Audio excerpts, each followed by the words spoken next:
Obrigado, pastor Alonso, profeta. Paz do Senhor, igreja. Amém. Diga assim: Deus é bom. Deus é bom. Todo tempo. Todo tempo. Toda hora. Toda hora. Em todo lugar. Em todo lugar. Deus é bom. Deus é bom. Diga assim: está escrito. Está escrito. Provai e vede. Provai e vede. Que Deus é bom. Que Deus é bom. Quantos já fizeram prova de Deus aí? Levanta as mãos. Amém. Você pode testemunhar mesmo que Ele é bom? Amém. Então diga assim: Deus é bom. Deus é bom. Todo tempo. Todo tempo. Toda hora. Toda hora. Em todo lugar. Em todo lugar. Deus é bom. Deus é bom. Amém, queridos? Amém. É uma satisfação, uma alegria, uma honra muito grande poder estar aqui, profeta Amós, pastor Abassi. Nós tivemos aqui um pouco mais de 60 dias, 90 dias, né? Profeta Amós, ministrando aqui, quando nós nos aproximamos um pouco mais do profeta, do anjo do Senhor aqui nesse lugar, nessa igreja. A primeira vez que estivemos aqui foi na festa de aniversário da Carminha, né? Para quem não nos conhece, eu vim a conhecer o pastor e profeta Amós através da família da irmã Terezinha, né? Carminha, Fábio, Cássia. Tive o privilégio de pastoreá-los, acho que foi por quase 12 anos, na Igreja Batista do Poder da Palavra, onde nós éramos ali pastores auxiliares, eu e minha esposa. E é uma honra poder ver o corpo de Cristo crescer, não é verdade, irmãos? Amém? Amém. Eu vejo que, pastor, quero dar os parabéns para você, o senhor, para toda a liderança. É uma verdadeira festa dos tabernáculos. Amém? Amém, Jesus. Por causa da arca. Vocês amam Israel como eu amo Israel. Primeira vez que eu estive aqui, tive uma identificação muito grande com o ministério do profeta Amós e da igreja aqui, por eles amarem a Israel. A primeira coisa que eu bati os olhos quando entrei na igreja e vi a bandeira de Israel, eu falei assim: eles estão na visão de amor por Israel. Nós temos que amar Israel. Deus tem um propósito eterno com Israel. Eles não deixaram de ser o povo de Deus. Nós estamos aqui celebrando esses 4 anos dessa casa de oração. E eu tenho uma palavra aqui para a liderança dessa igreja, o profeta Amós, a pastora Basti. Um versículo, na realidade, que Deus me deu agora à tarde em casa, quando estávamos preparando essa administração. É o Salmo de número 92, no versículo 12. E eu digo que essa palavra é para a igreja, para vocês que estão semeando aí uma igreja com mais de 200 membros, vão chegar e vão ultrapassar, com certeza, para a glória de Deus. Daqui a pouco isso aqui vai ficar pequeno mesmo, né? Vocês vão ter que ir para um lugar maior.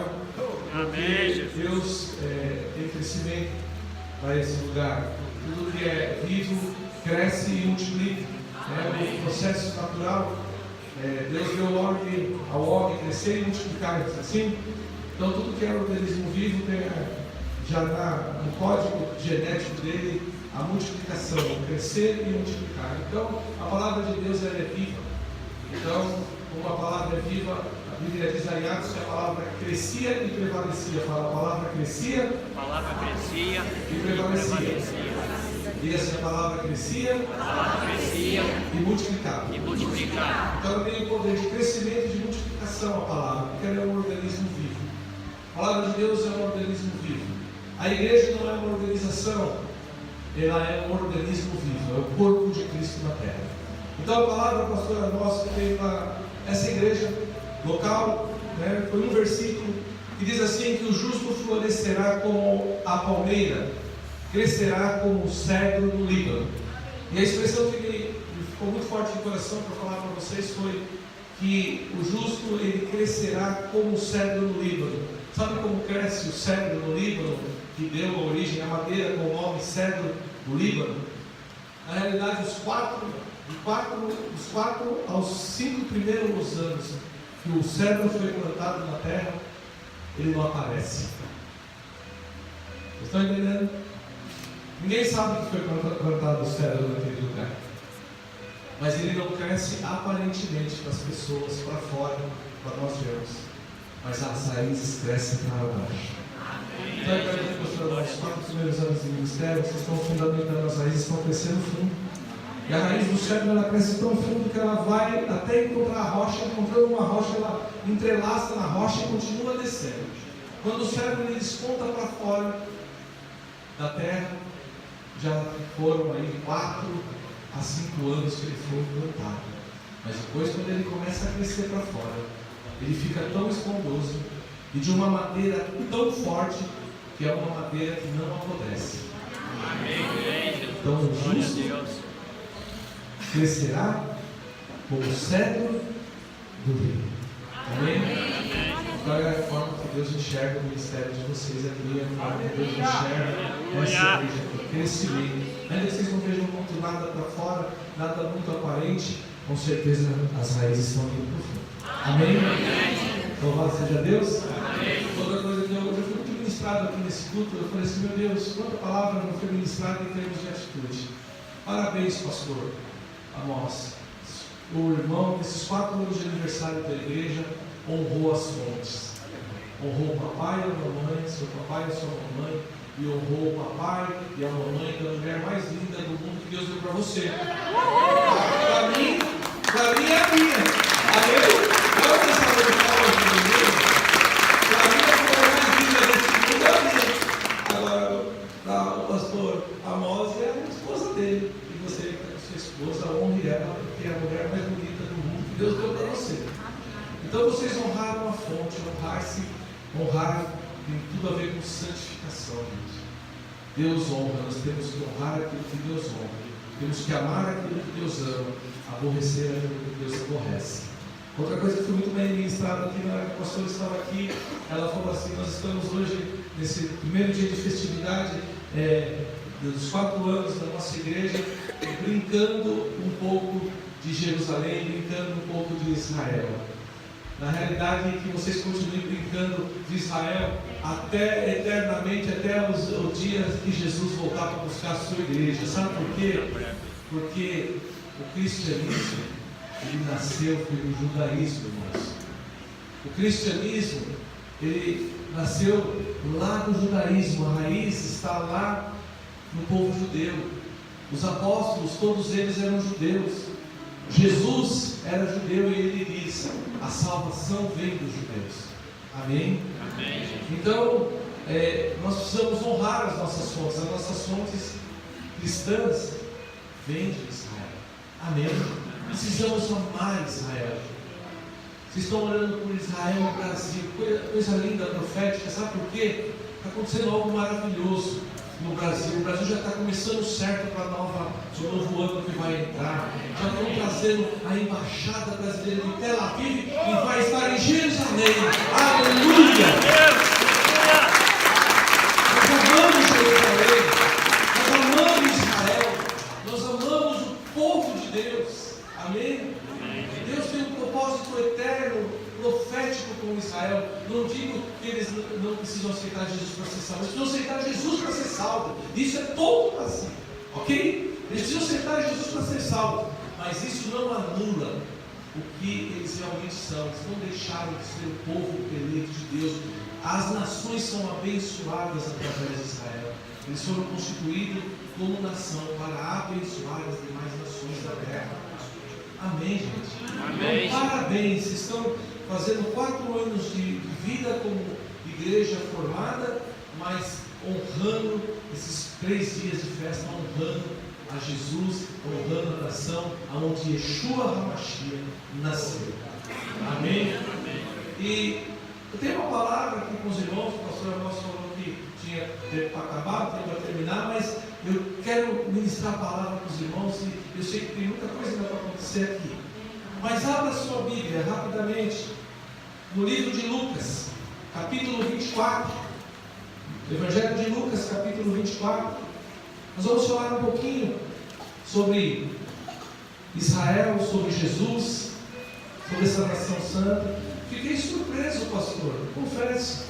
O pastor ter falado aí, teve na faculdade e falou lá e mostrou que ele está aqui, os amados da faculdade, saber quem eu sou. Eu fiquei surpreso. louvado seja Deus, né? A honra e glória é do Senhor, mas eu penso, meu Deus, isso está, né, engatinhando, viu, profeta? Está caminhando, engatinhando na fé, começando, né? Amados, Lucas, então, capítulo 24, quem achou, diga eu vou para o céu. Quem achou, diga eu vou também. Você que achou, queira em reverência a palavra de Deus, colocar em pé. Versículo 50 e 51. Eu vou pedir, se pudessem apagar essas luzes, para vocês poderem visualizar a imagem. A irmã vai trabalhar com duas imagens aí enquanto eu estiver pregando. Amém? E eu acho que quem está lá no fundo não está conseguindo entender a imagem. A fotografia não é muito boa. Como se diz, o criador desse slide aí também é um amador ainda, que sou eu. Estou aprendendo ainda a trabalhar com a apresentação, com o PowerPoint, então a imagem não está muito clara, está um pouquinho distorcida, eu achei uma imagem melhor. Mas eu consigo enxergar aqui o texto que eu vou ler, que é Lucas capítulo 24, versículos 50 e 51. Os irmãos acharam aí? Amém, Jesus. Acharam mesmo? Amém, Senhor. Então, diz assim a palavra do Senhor. E eis que um homem por nome José, senador, homem... desculpa, estou emocionado.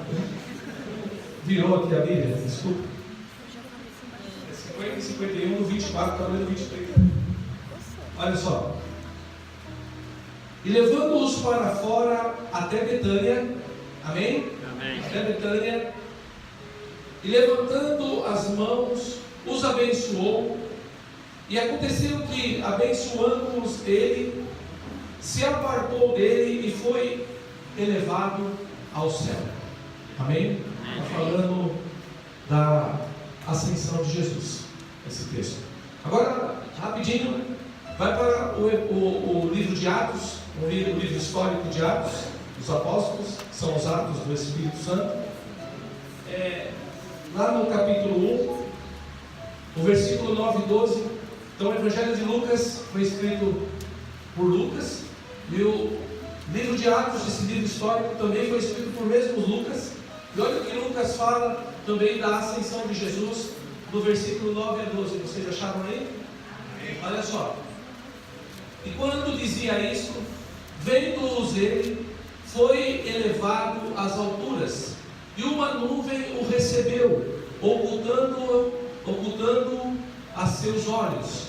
E estando com os olhos fitos no céu, enquanto ele subia, eis que junto deles se puseram dois varões vestidos de branco, os quais lhe disseram: varões galileus, por que estáis olhando para o céu? Este Jesus, que dentre vós foi recebido em cima do céu, há de vir assim, como para o céu o viste ir. Amém, gente? Então, voltaram para Jerusalém. Voltaram para Jerusalém do monte, não é? Do monte chamado o quê? Das Oliveiras, ok? O qual está perto de Jerusalém, a distância do caminho de um sábado. Deus abençoe a leitura dessa palavra. Feche seus olhos, Pai Santo, no nome de Jesus. Peço a orientação do Teu Espírito para falar ao Teu povo a Tua palavra. Senhor, enquanto o Senhor estende as Tuas mãos para operar sinais, maravilhas, prodígios que só Tu sabes e podes fazer. A Ti seja a honra, a glória e o louvor. Peço que o Senhor individualize esta mensagem em cada coração aqui, e que haja paz em cada coração aqui, Pai. Oh Senhor, a Tua palavra ela semeia paz, e o fruto da paz é semeado em justiça, Pai. Como já foi dito aqui no começo desse culto, Pai. Nós Te agradecemos, pedimos ao Teu doce Espírito que ministre ao nosso coração esta noite, no nome precioso de Yeshua HaMashiach, o Senhor Jesus Cristo. Te amamos. Amém. Amém. Irmãos, podem sentar? Lendo esses dois textos dá a impressão, o texto de Lucas, assim, depois eu peço, ali fica bom, dá para você enxergar bem a imagem ali? voz esteja distorcida? Ok? Dá para enxergar? Obrigado, viu, irmão? Quando você lê aparentemente o Evangelho de Lucas, Lucas é enfático em dizer que Jesus ascendeu ao céu lá de Betânia, ok? E quando você vai para o livro de Atos, que é escrito pelo próprio Lucas, ele fala que, ele relata no texto a ascensão de Jesus, e no último versículo ele fala que ele ascendeu do Monte das Oliveiras.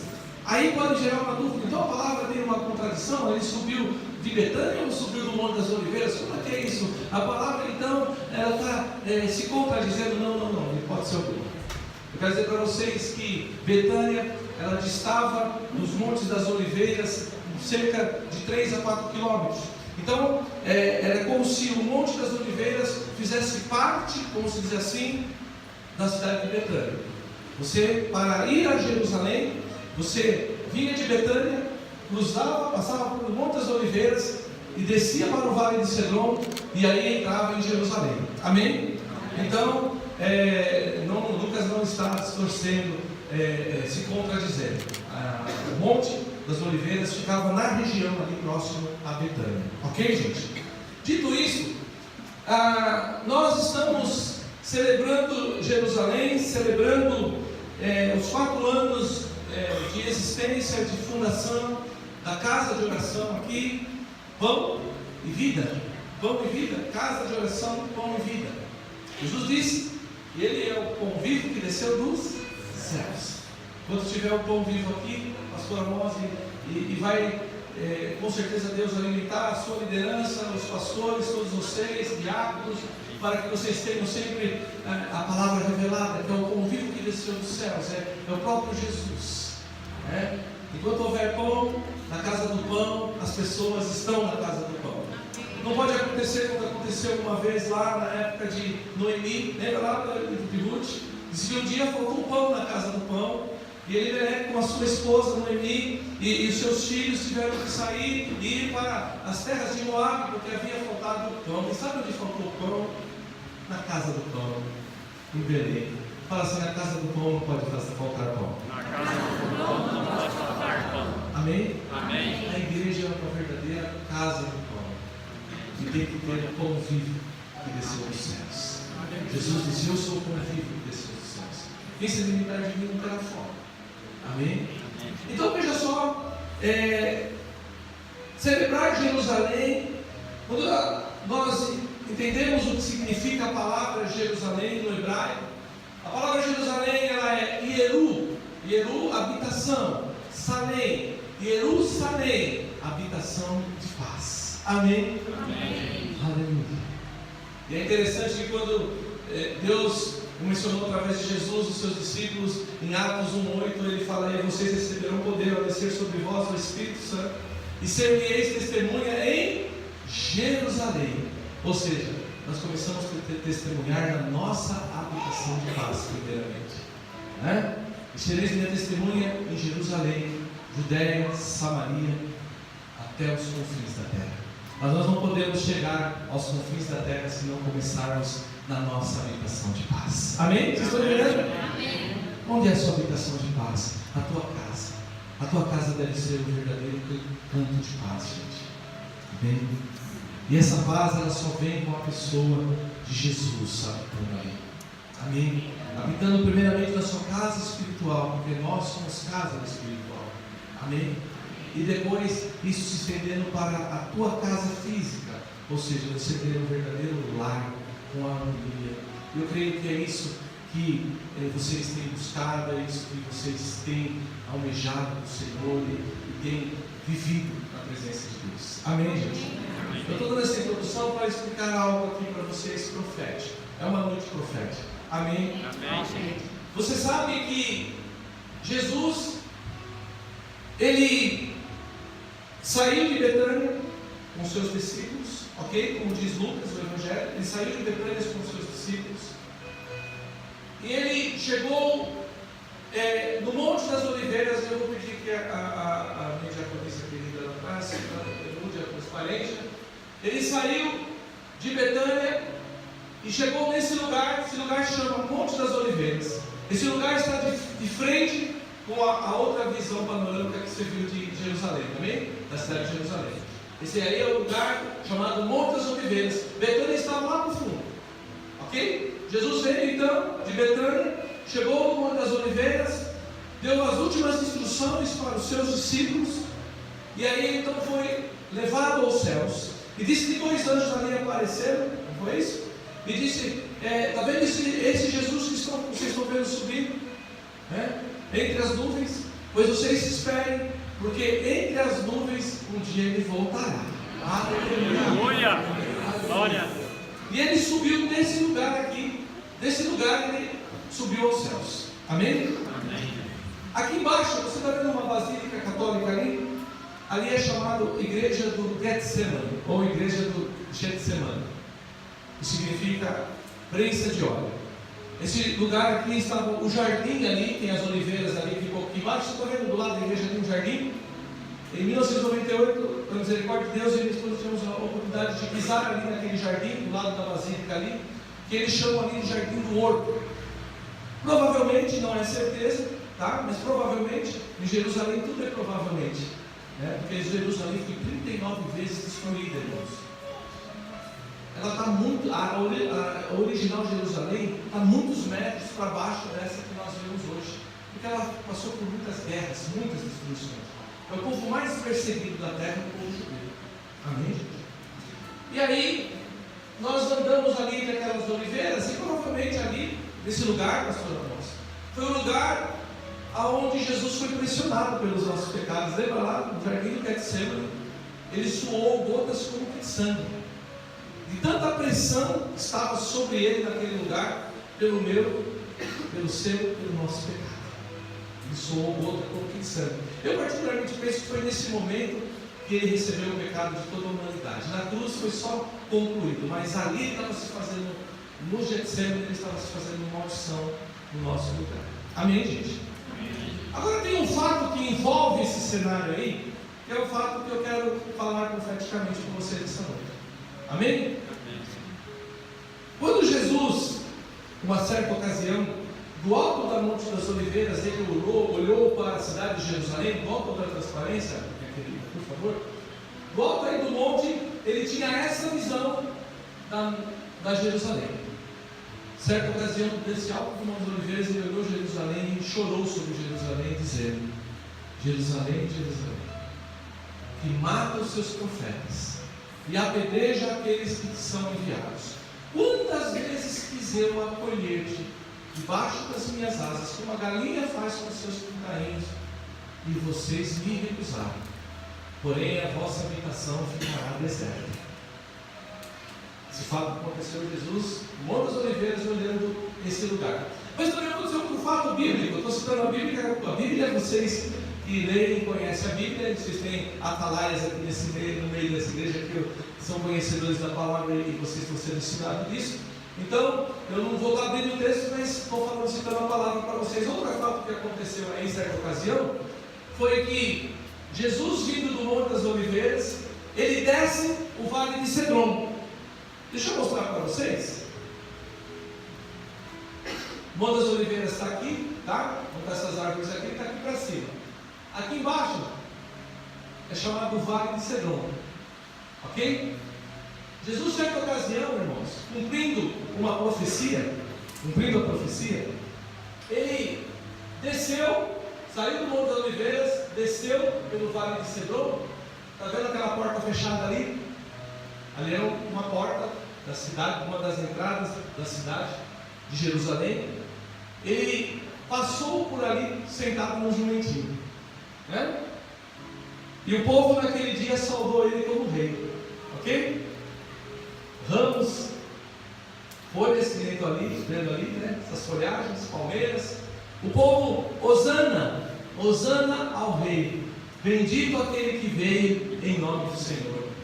Eles estavam dizendo assim: Baruch Rabá, Michel Adonai, bendito aquele que veio em nome do Senhor. E ele entra então, é recebido como rei, e ele entra em Jerusalém, e é a sua entrada triunfal em Jerusalém, e dali ele só sai para a crucificação. Vocês estão entendendo?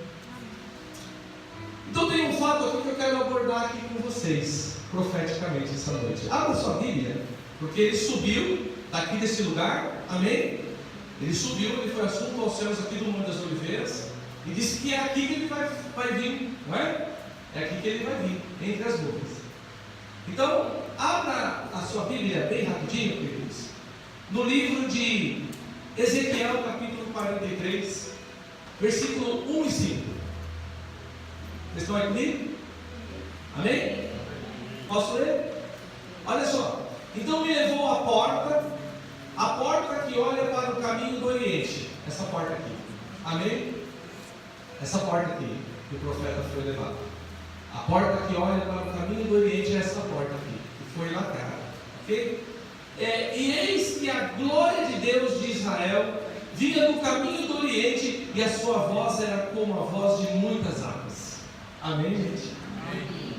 E a terra resplandeceu por causa da sua glória, e o aspecto da visão que tive era como de uma visão que eu tivera quando vim destruir a cidade, e eram as visões como as que tive junto ao rio Quebar, e caí sobre o meu rosto, e a glória do Senhor entrou na casa pelo caminho da porta. A glória do Senhor entrou na casa pelo caminho da porta. Amém? E aí, olha o que acontece. Cuja face está para o lado do Oriente. E levantou o meu espírito, e me levou ao átrio interior, e eis que a glória do Senhor encheu a casa. Amém? Deixa eu falar algo aqui para vocês. Essa profecia ela se cumpriu já uma vez, quando Jesus entrou por essa porta. Amém? Ele entrou. Na verdade, o povo judeu, esperava o Messias, mas o Messias, filho de Davi, ou seja, no mesmo aspecto do rei Davi, um Messias guerreiro. Davi era um rei guerreiro, sim ou não?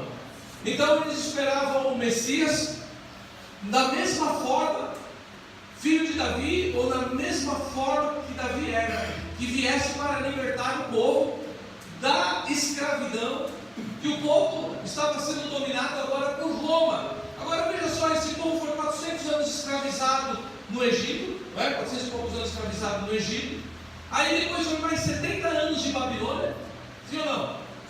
Esse povo, então agora, nesse exato momento em que Jesus está vindo e ele vem anunciar o reino de Deus, as pessoas aguardavam um Messias libertador agora de uma escravidão do Império Romano.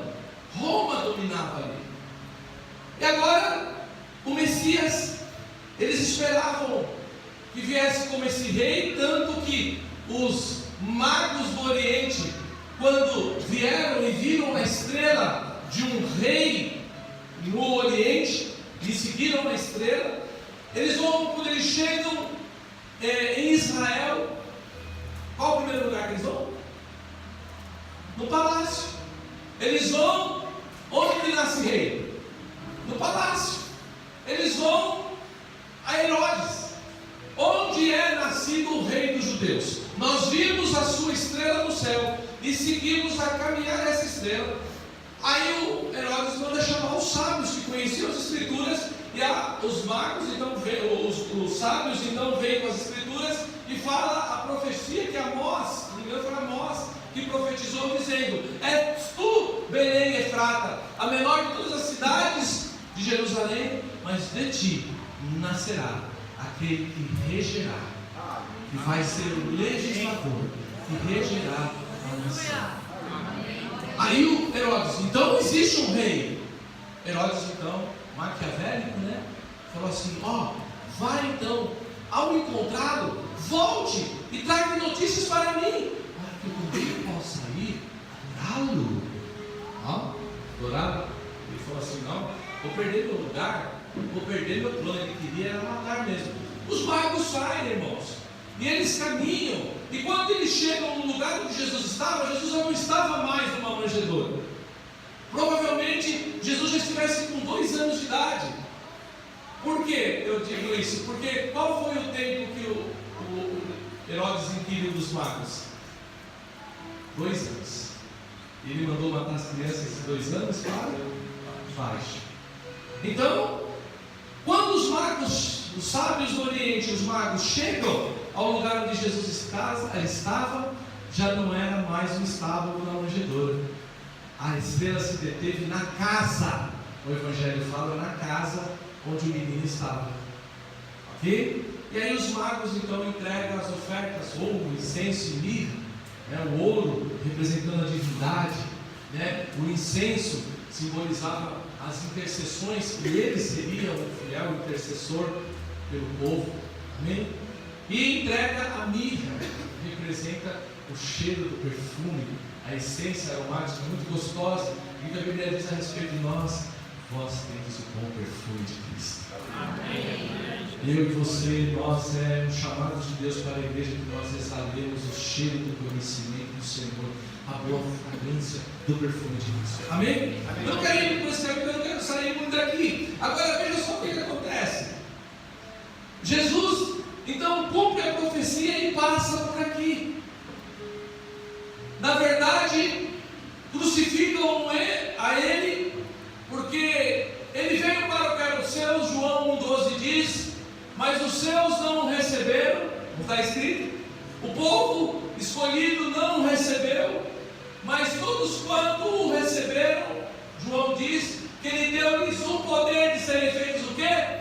Filhos de Deus. Fala assim: há um poder de ser filho de Deus. Há um poder de ser filho de Deus. Cutuca o seu irmão aí bem gostoso e fala: você tem poder de filho? Você tem poder de filha? Presta bem atenção. Em Cristo, eu e você fomos feitos herdeiros de Deus e co-herdeiros com Cristo. Ou seja, nós vamos herdar todas as bênçãos que Deus prometeu a Abraão. Em Cristo, nós herdamos em Cristo essas bênçãos de Deus. Então somos herdeiros de Deus e co-herdamos com Cristo essas bênçãos maravilhosas, essas promessas que Deus fez a Abraão. Agora presta atenção. O que acontece aqui? Jesus morre, ressuscita, está sentado em poder e grande glória. Amém? Mas há essa promessa que os anjos falaram aos discípulos: está vendo esse Jesus que vocês viram subir aqui entre as nuvens? Ele, da mesma forma que vocês viram ele subir, ele voltará. Amém? Amém? Irmãos, se você conseguir pegar a essência disso, é profundo, pastor. Nós estamos vivendo um tempo profético. Olhar para Jerusalém. Olhe para Israel. Israel é o relógio de Deus para a igreja. Todas as verdades que acontecem com Israel, paralelamente acontecem com a igreja. Amém? Não temos como desvincular a realidade profética que Deus quer cumprir com a igreja sem olharmos para Jerusalém, sem olharmos para Israel. O relógio de Deus tem apontado para nós já há muito tempo para olhar para Israel. Desde 1948, esse povo viveu sem uma bandeira, viveu sendo um povo nômade no deserto, até o ano de 1948, irmãos. Eles não tinham uma bandeira, eles não tinham um território demarcado, eles não tinham um lugar para dizer: essa é a nossa pátria. Em 1948, na sede da ONU, estava reunida ali toda a cúpula da ONU. A pauta era Israel. Israel. E estava empatado, um voto contra, um voto a favor, para se estabelecer Israel como nação. E um brasileiro grava isso porque isso é profético, tem uma bênção sobre nós, por causa do ato desse homem. Um brasileiro chamado Oswaldo Aranha. ele deu o voto de Minerva dizendo: Israel vive. Deus disse a Abraão: abençoarei aqueles que te abençoarem e amaldiçoarei aqueles que te amaldiçoarem. Quando o Brasil abençoou Israel, uma bênção especial de Deus repousou, irmãos, sobre a nossa nação. E você pode falar, mas a nossa nação é uma nação que é tida como uma das mais corruptas do mundo. Isso vai mudar, irmãos. Agora entenda uma coisa: ainda que até agora ela tem sido uma nação mais corrupta do mundo, contudo uma bênção especial de Deus repousa sobre ela. Nesta nação nós não temos terremoto, alguns tremores sísmicos. Nessa nação nós não temos maremoto. Nessa nação nós nunca se envolvemos com guerra, com exceção de quando os nossos pracinhas brasileiros foram guerrear uma guerra e libertar ali na Itália. Eles, através da região da Itália, eles entraram os pracinhas brasileiros e conseguiram a vitória na Segunda Guerra, como aliados. O Brasil é um país que repousa a paz. Amém? Amém. Pode ter o que tiver, mas no Brasil, irmãos, nós gozamos de paz, liberdade de culto. Nenhuma nação no mundo tem a liberdade de culto que nós temos. E nós, por termos essa liberdade de culto, nós muitas vezes somos acomodados na nossa fé cristã. Nós não vamos para a igreja com essa liberdade de culto. A igreja perseguida da China, elas se reúnem nas cavernas, se reúnem nos lugares escondidos e não tem as escrituras. O irmãozinho chega lá com um retalho da escritura nas mãos, é uma bênção, porque eles vão ler aquele texto e vão glorificar a Deus através daquele texto que eles conseguiram salvar. Porque o comunismo é severo. Irmãos, a República dos Camarões está vivendo uma guerra civil ferrenha, irmãos. Os de língua francesa, os camaroneses de língua francesa, declararam uma guerra aos camaroneses de língua inglesa. A nação se dividiu e tem irmão matando irmão lá. Então tem paz no Brasil? Não tem. Abençoarei aqueles que te abençoarem, ele diz a Abraão. O Brasil, no decorrer desses tempos, tem feito algumas coisas erradas, irmãos. O nosso penúltimo presidente da República, ele fez uma coisa muito errada.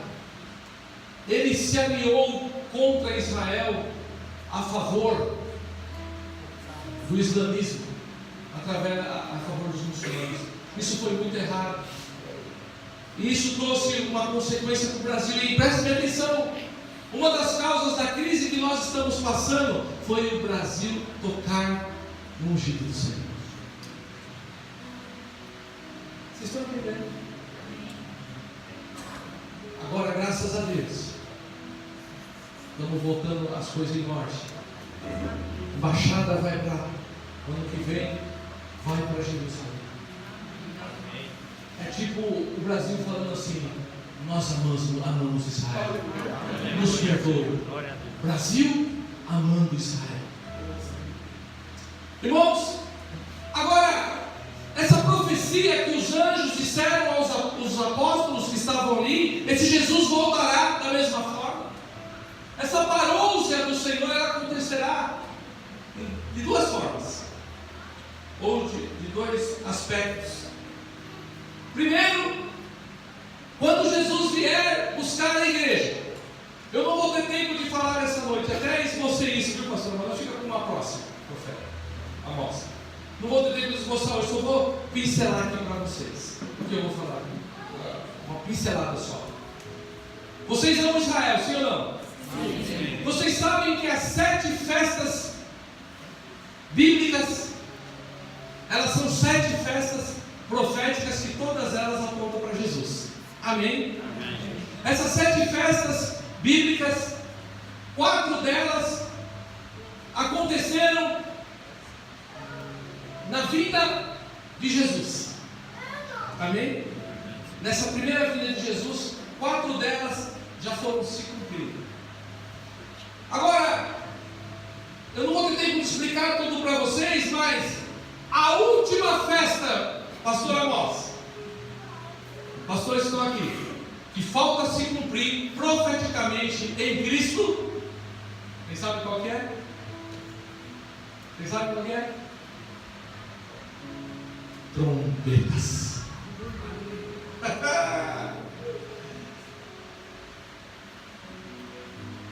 Tabernáculo se cumpriu quando João, no seu evangelho, no capítulo 1, ele fala: no princípio era o verbo era Deus, e o verbo estava com Deus, e o verbo se fez carne e habitou no meio de nós.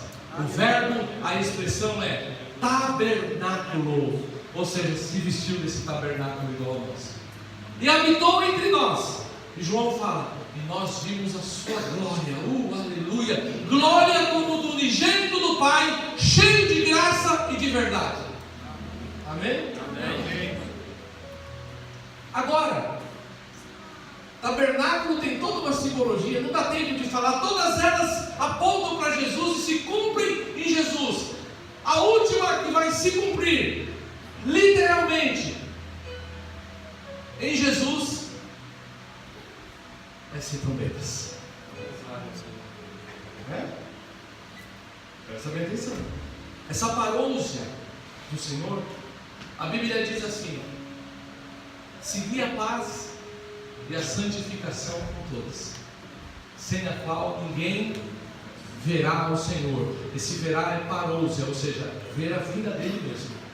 Amém? Então, fala assim: eu preciso paz e santificação. Eu preciso seguir a paz e a santificação para ver o Senhor. Não presta atenção. Essa vinda do Senhor, quando Ele vier agora para nós na trombetas, presta atenção, Ele não estabelecerá ainda o seu reinado aqui na terra. Os judeus estão esperando até Ele até hoje. Então, os judeus estão esperando Ele até hoje, o Messias, para ser rei, para governar em Jerusalém. Sim ou não? Só que a primeira, essa volta de Jesus é dividida em duas etapas. Eu chamo assim para ficar didaticamente fácil. A primeira volta não é a volta, é a vinda. Sabe por quê? No alto, volta ao slide lá, irmão. No alto do Monte das Oliveiras, presta saber. No alto do Monte das Oliveiras, Ele não colocará o pé no Monte das Oliveiras. Nas nuvens, Ele ficará no alto do Monte das Oliveiras. E sabe o que vai acontecer? Você sabe tocar chofar, meu irmão? Sabe? Quem sabe tocar chofar aqui? Que eu vi aqui os chofares aqui, eu falei: meu Deus, tem um aqui que é de profeta. Eu tenho um desse, pastor. Esse é de profeta. Eu ganhei um desse e falei: meu Deus, é de profeta. Os profetas usavam ele fechado aqui e carregavam o óleo para ungir os reis, sacerdotes e outros profetas.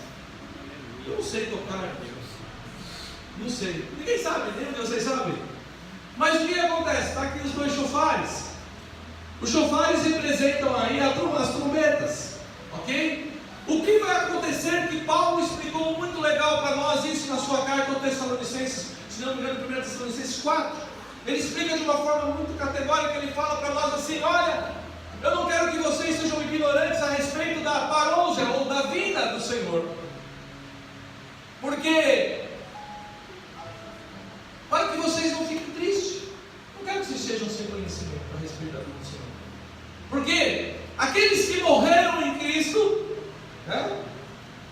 aqueles que morreram em Cristo ressuscitarão primeiro. E nós que estivermos vivos seremos transformados, e juntos subiremos a encontrar o Senhor Jesus aonde? Nos ares. Mas sabe como isso vai acontecer? Quando isso vai acontecer? Vai acontecer seguido do som do arcanjo. Lê lá em Tessalonicenses: ao som da trombeta, ao alarido do arcanjo, os mortos em Cristo ressuscitarão. E nós que estivermos vivos seremos transformados e juntos subiremos para estar para sempre com o Senhor. Aleluia. Amém.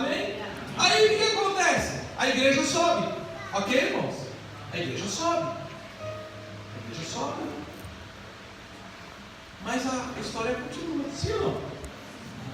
Benditos sejam aqueles que subirem com o Senhor. Benditos sejam aqueles que fizerem parte do arrebatamento. Porque, irmãos, aqueles que ficarem, não vai ser mais pela graça, vai ser por obra mesmo. Nega Jesus ou morre? Então eu não nego. Morre. Não mato você.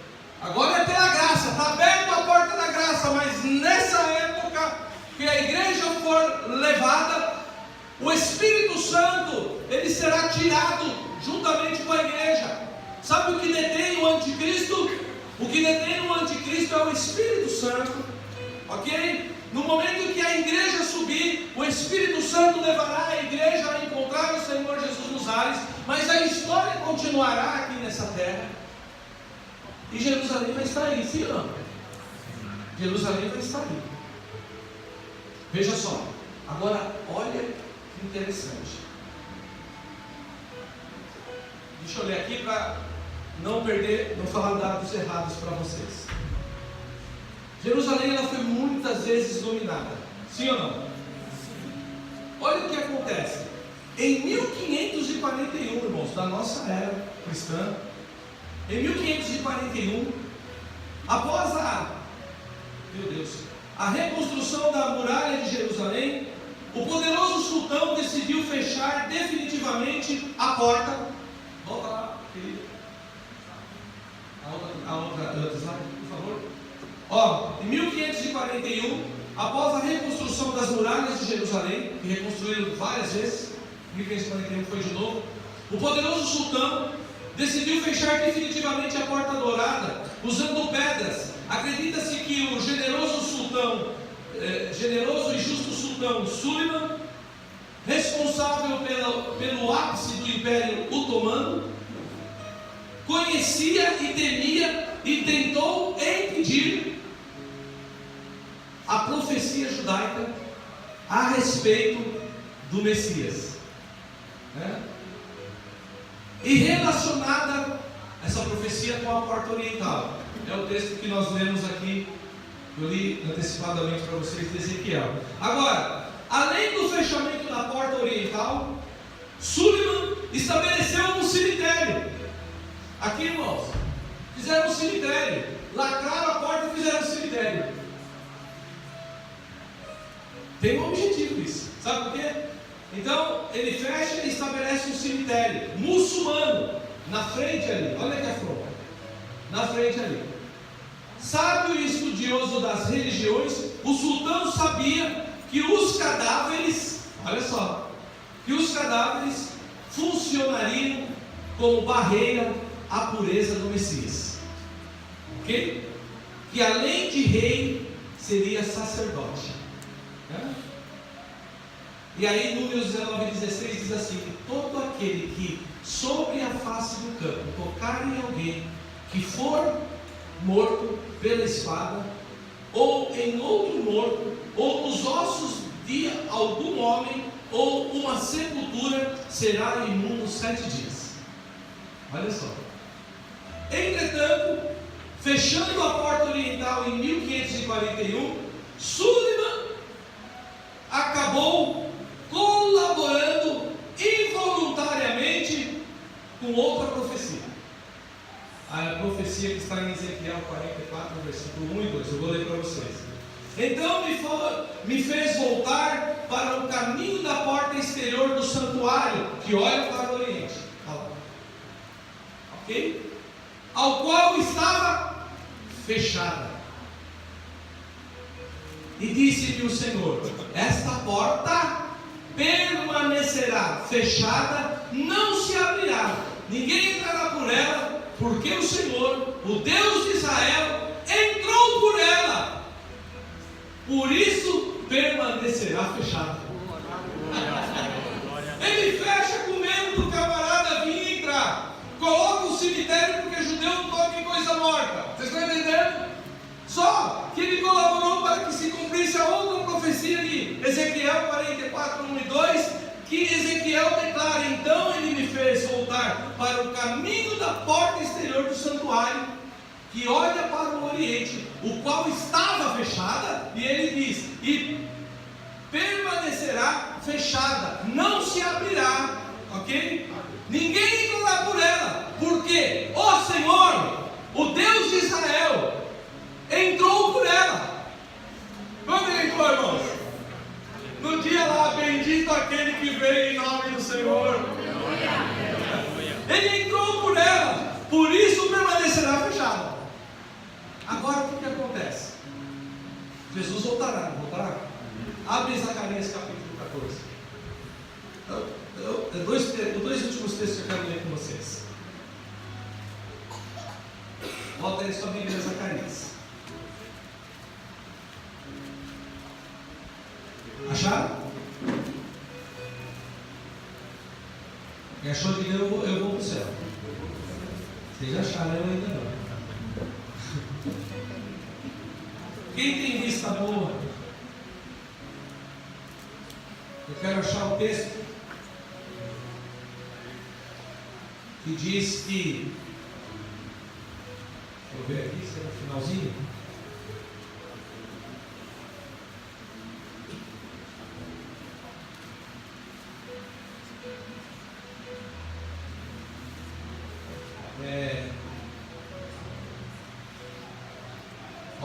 Achei. Vamos ler do 14 do capítulo, versículo 1. Olha só, profecia de Zacarias 14, do versículo 1. Eis que vem o dia do Senhor. Amém? Isso aqui vai acontecer. A igreja foi arrebatada. Entenda isso, a igreja foi arrebatada. A história secular aí continua no Brasil, no mundo inteiro. E agora é tempo de Deus tratar com Jerusalém. Amém? Agora a história, Deus vai tratar com Jerusalém. Com Israel, porque quando Israel recusou o Messias, foi para o plano de Deus para alcançar nós os gentios. Amém? O endurecimento deles não é para sempre, é temporário. Deus já deixou seu remanescente lá. Então Deus abre um parênteses. Quando institui a igreja, Deus abre um parênteses na história de Israel e trata com a igreja. E Deus está tratando com a igreja no tempo da graça, e tem bastante judeus. Irmãos, tem uma notícia fresquinha para vocês. Nesses últimos 20 anos se converteu mais judeus ao Messias do que nos outros 20 anos passados. Hoje já temos em Jerusalém, eu falo já temos porque eu estou ligado com uma missão que trabalha com Israel. Já temos lá cerca de 7, ainda é pouco, mas 7 sinagogas judaicas messiânicas, que creem no Messias. Amém? Então tem se convertido muito judeu ao Messias, é o remanescente. Agora a história vai estar acontecendo aqui. Jesus ressuscita, abre uma história com a igreja, mas essa porta vai se fechar. Ou seja, de parênteses se fecha com a igreja arrebatada. Agora Deus começa a voltar a trabalhar com o seu povo. Aí é Zacarias 14, ok? Aí ele diz assim: eis que vem o dia do Senhor, em que os teus despojos se repartirão no meio de ti, porque ajuntarei de todas as nações para a beleza contra Jerusalém. Olha só, todas as nações vão estar lá no Egito, para uma batalha contra Jerusalém, todas as nações da terra. Imagina isso, irmãos, ok? E a cidade será tomada, e as casas serão saqueadas, e as mulheres serão forçadas. A metade da cidade sairá para o cativeiro, mas o resto do povo não será expulso da cidade. E aí ele diz: e o Senhor sairá. Quem sairá, irmãos? O Senhor sairá a pelejar contra estas nações, como pelejou no dia da batalha. E naquele dia estarão os seus pés sobre o monte das oliveiras. Agora o pé dele está literalmente sobre o monte das oliveiras. E aí olha o que acontece. Então os seus pés estarão, onde que eu parei aqui, irmãos? No 4. E naquele dia estarão os seus pés sobre o monte das oliveiras, que está defronte de Jerusalém. A imagem vocês estão vendo aí, ok? Está defronte de Jerusalém, para o oriente, e o monte das oliveiras. Olha o que vai acontecer, irmãos. O Sullivan falou: eu vou deter esse camarada. Ele já tinha entrado, mas ele talvez pensou: vou deter se vier alguém. dizendo ser o Messias, vou fechar a porta dourada, vou colocar o cemitério, e esse cara não entra, porque eu sou o sultão aqui, eu sou o rei. Agora, olha o que vai acontecer, quando ele colocar o monte nos pés das oliveiras, irmãos, disse que os montes das oliveiras, ele vai se fender, ele vai se abrir. Olha, lê aí o que está escrito aí, olha, para o monte das oliveiras será o que? Fendido pelo meio, para o oriente e para o ocidente, e haverá um vale muito grande, e metade do monte se apartará para o norte, e outra metade dele para o sul. Aleluia! Sabe o que vai acontecer? Quando Jesus colocar os seus pés no monte das oliveiras, vai abrir a terra, irmãos, isso aqui vai arrebentar tudo, e ele não vai pisar em cadáver, não vai ter porta dourada que vai deter, e ele vai entrar em Jerusalém, e ele vai governar por 1000 anos com vara de ferro em Jerusalém. De Sião sairá lei, de Sião ele governará, de Sião ele trará para a terra a justiça. 1000 anos, irmãos, ele governando pessoalmente lá, o Yeshua HaMashiach, o Jesus Cristo de Nazaré, ele pessoalmente, o Deus de toda a terra, vai estar sentado no trono de Deus ali, sabe, reinando. Pastor, e nós? Onde nós vamos estar? Enoque falou na sua profecia e Judas relatou onde nós vamos estar. Vejo o Senhor vindo com milhares dos seus santos e de seus anjos para governar sobre a terra. Aleluia! Nós regeremos, nós governaremos com Ele. Vocês estão entendendo? Vale a pena servir ao Senhor. A primeira vinda vai ser para a igreja, agora a volta, ele volta para reinar 1000 anos. Eles aguardavam o Messias rei, não é?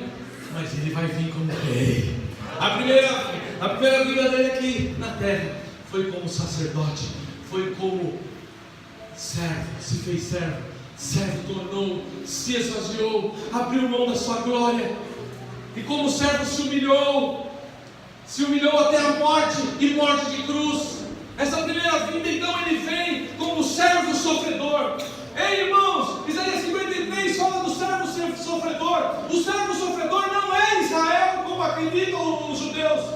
O servo sofredor é o Messias de Israel. Ele é o servo sofredor. Ele sofreu por mim, sofreu por ti. Ele deu a sua vida, ele derramou o seu sangue. Sabe por quê? Sabe por quê? Eu quero finalizar com isso. Tinha muita coisa para falar, pastor.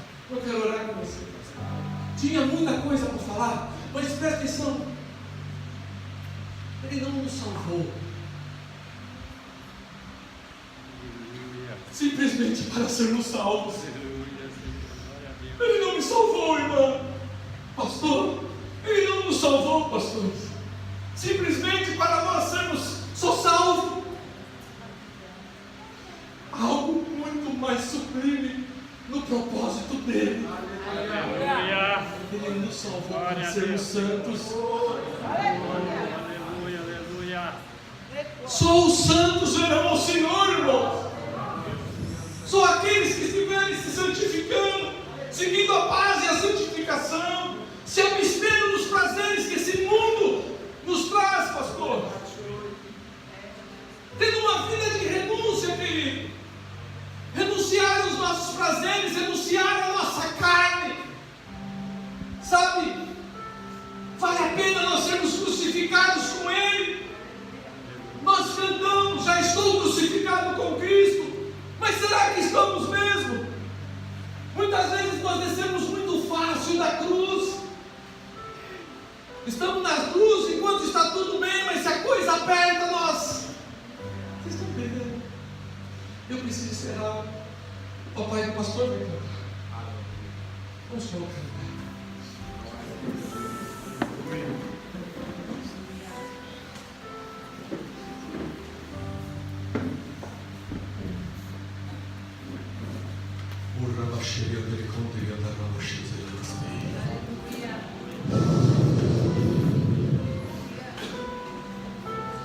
O Verbo se fez carne.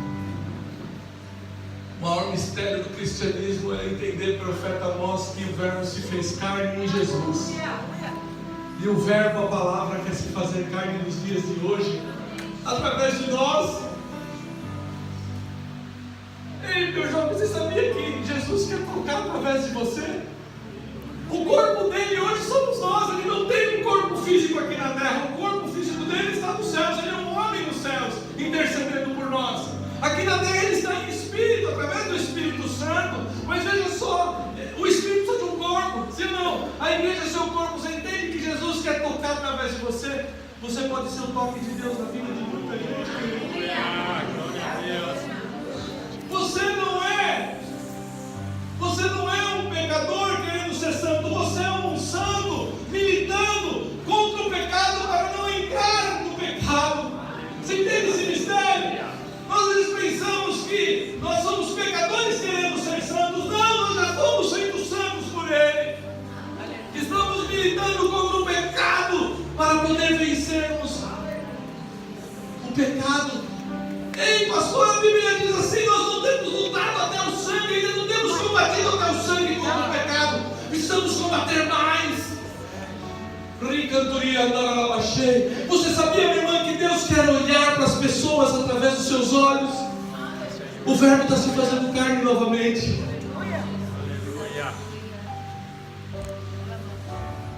Você sabia que os seus ouvidos, pastor, querem ser os ouvidos de Deus nessa terra para ouvir aquilo que Ele está dizendo, assimilar, e a tua boca falar o que o coração dele está sentindo pela igreja? O Senhor está santificando a tua igreja aqui, profeta Amós, porque essa igreja faz parte do corpo. O Senhor vai trazer uma onda de santidade muito grande nesse lugar, mas presta atenção, como um servo de Deus eu falo nessa noite. Deus vai trazer, pastora, uma onda de santidade muito grande aqui nessa igreja. E quando eu falo de santidade, eu não estou falando de regras, de costumes, eu não estou falando disso, irmãos. Eu estou falando de algo muito mais elevado. Eu estou falando de ser especial. Eu estou falando de algo de você não ser comum, mas ser santo, é ser separado, é ser especial, é ser de uso exclusivo do Senhor. O Senhor vai trazer essa onda de santidade aqui. E nos cultos de vocês, demônios não vão aguentar a santidade nesse lugar. Vão se manifestar. Pessoas vão passar na porta e vão cair endemoniadas. Sabe por quê? Porque Deus, através da unção de santidade que está sendo derramada nesse lugar, a impressão que eu tive quando a arca entrou nesse lugar era que a santidade de Deus estava vindo morar aqui. A Shekinah de Deus habitava entre os querubins da arca. A Shekinah é a glória manifesta de Deus. Ei, profeta Amós, pastora Basti, o Espírito Santo está assoprando no meu ouvido aqui para dizer para vocês o seguinte: fala para o meu servo e para a minha serva que eu peguei os meus anjos e falei para ele: traga toda a minha bagagem, porque eu decidi morar nesse lugar. Porque eu decidi morar nesse lugar.